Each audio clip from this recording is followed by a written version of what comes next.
Hello, ladies and gentlemen. So, today is Friday. That means we get to go over some questions that men have for women, and today we're going to be getting our questions off Reddit. So, without further ado, let's get into today's episode. How are most of you not bald? I swear I can make a Muppet with the amount of hair my partner and my female friends seamlessly dump all over the house. Well, a lot more of us are going to be bald than you realize. The difference is that it's not socially acceptable in today's society by women to be bald. I'm not talking about the men. I'm talking about the women. So a lot more women that probably are bald are going to hide it. As far as genetics go, and to introduce a little bit of science, keep in mind that balding is a gene on the X chromosome, and you men only have one X chromosome. We women have two. So it's a lot more likely that you as men are going to end up getting that gene of balding than us women. Us women may end up having another gene on the other X chromosome that may counteract it. So there is that. As for just talking about how much hair we lose, we do generally get thinner hair as we get older, along the same lines as all of our hair also tends to gray or silver as we get older. It's just easier for us women to hide it. How can you walk on those 10 feet tall heels and not break your ankles? To my knowledge, there is no heels that are 10 feet tall. I would just like to make that point. 2, a lot of us can't. It's almost like asking a ballerina how she dances in the shoes she does, which is pretty much on her tippy toes. When you're in heels, you don't put as much pressure or weight on your heels. It's all almost on your toes on the front of your foot. How the F they pop out a baby and still want more? Like, ain't that shit painful? Ah, man, gotta love your bluntness. I have a theory about this. I don't have any scientific proof to show you, but I do have a theory from the women that I've talked to. Unless a woman has had like a perfect pregnancy where it wasn't all that painful and things like that, take those women out of it. So anyway, my theory is that it's almost evolutionary as far as for most pregnant women that I've talked to, including my own experiences, I can't remember the exact pain I went through while giving birth. I can remember, most women I've talked to can remember broken bones, we can remember tearing a muscle, we can remember a lot more pain, migraines, so forth. We can remember almost in exact detail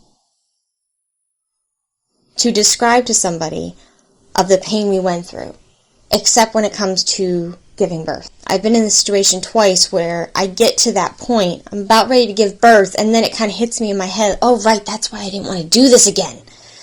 So it's almost like our mind just forgets. And I'm not saying all women are like this, but what I am saying is a lot of women I've talked to, while they can go into exact detail about the pounding headache, almost to where you can use your imagination as to the pain they went through, when it comes to giving birth, they're a lot less descriptive.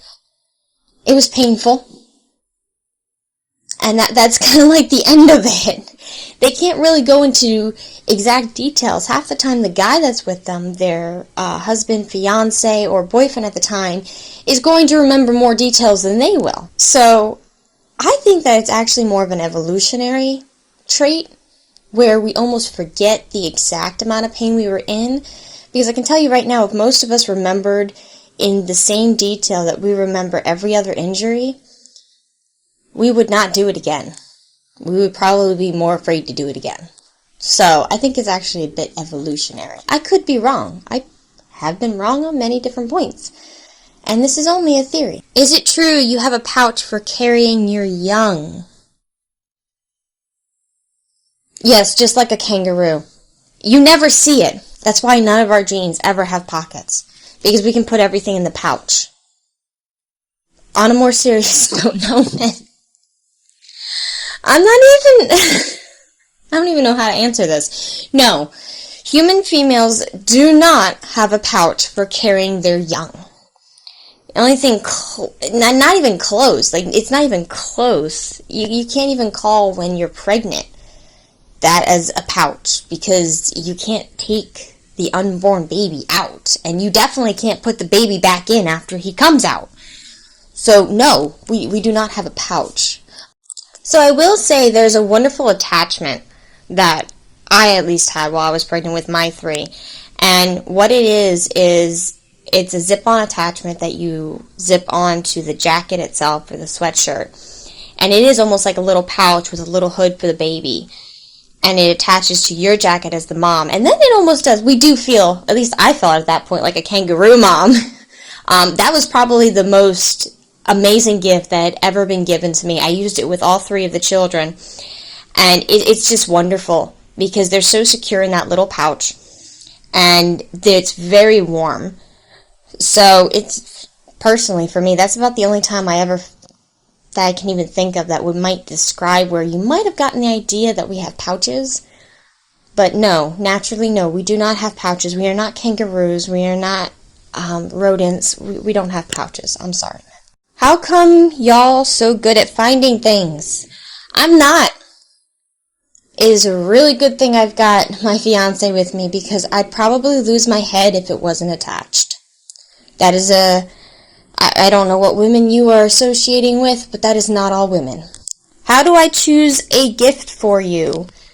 So this one you want to focus on what she likes. Pay attention to what makes her smile, what makes her giggle. Pay attention to how she spends the majority of her time. I'm not talking about social media. Pay attention to, does she like to garden? Does she really love plants? Does every time she walks by the plants, she just kind of sits there and has a small smile on her face? Is there a hobby she really likes to do? So forth. Just keep that in mind. Sometimes you may end up finding that she'll even tell you, or she'll mention it just in passing. But generally speaking, just pay attention to what she really likes. Or you could just ask her. You could always do that too. Not all women will respond though. What can we do as men when you are on your period? I'd love to help, but is chocolate and ibuprofen the best way? I mean, you could take it as the way a lot of men do and just stay away from us. It really depends on the woman. It really does. It depends on how harsh her cycle is to her and how much punishment her body would like to deal her this month for not being pregnant. Generally speaking, just know that we're usually not mad at you. Don't argue with us, men.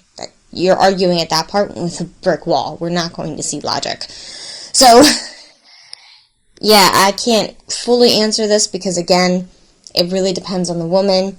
Chocolates is a great way to go, though. Just about every woman I've ever met during her time of the month loves the chocolate. So maybe just keep an extra supply. One thing you could do as a man, though, is not be afraid to go to the store and get it in case, she happens to be one of the forgetful type that didn't realize that she was just about out of something. That would probably be a good point in your favor. I've never understood men not wanting to go pick that stuff up. What's your favorite color? No need to hate at pink because it's a stereotypical female color. When I was younger, my favorite color was pink, but I happened to see this beautiful pink flower that had a very mint green stem. No idea what it was. I can't remember. But what I do remember is that's the point when I started loving mint green and light pastel pink. Personally, those are my colors, and I generally do choose mint green more. I think it's a very relaxing color. Every woman is different. Although I will say that when you're young as a female, there is, at least when I was younger, there is definitely a stereotypical, you're a girl, so pink is your favorite color. And it usually comes from the girls. It's not usually the guys. The guys don't care. But it's usually the girls. Like, so is yours stereotypical pink color? That kind of thing, as far as young girls are concerned. Is cute a compliment when directed towards a man? I mean, I wouldn't call my fiance cute. I don't call him cute. I don't know how to answer this. So, generally speaking, I'd say no. Because you don't really want your girl calling you cute. It's just, you really don't want her calling you cute. Handsome would probably be a lot better. But a lot of women don't like using the word handsome because they feel like they're in the 1950s. And for some reason, every woman nowadays has an issue with the 1950s speech. But generally speaking, cute is more often directed towards, I'm not attracted to you, but your actions are cute. I mean, unless you're talking about young teenagers, then yeah, most of those young girls don't have the confidence to sit there and say anything but cute. That's generally all that comes. But as for older women, no. And I could be wrong. Some men may like being called cute. Some women may do that. But for the majority, I don't think you want to be described as cute. Because again, that's more like a friend zone. Most women, even if they just met you, they're going to sit there and say, hey, you're handsome, or hey, you're really attractive. I'd like to go out with you. Or they'll more likely sit there and give you a reason to talk to them, either by giving you their jacket or asking you if you can hold something for them so they can go do something else. That is almost like nowadays the dropping the handkerchief for modern women. Again, this really depends, I guess, on the woman, but generally speaking, what goes through a woman's mind is not he's cute. That the first thing that usually goes through a woman's mind if she's very attracted to him is, man, he's sexy as anything. And you kind of have to look at it the way women look at celebrities. When women look at celebrities, they don't sit there and say, I mean, he's cute. No, they sit there and say, oh, he is so fine. Oh, my word. That's how they're going to act with the celebrities, and that's pretty much how you want your woman looking at you and talking to you that way.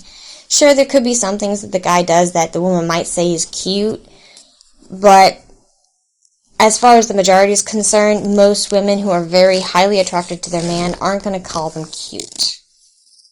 So, and if you've been on a few dates with a woman and she's still calling you cute, maybe, and it's making you uncomfortable, maybe it's not the right match. Because, again, in the beginning, I can understand a woman not being confident enough to take that step and say you're really handsome or you're really sexy.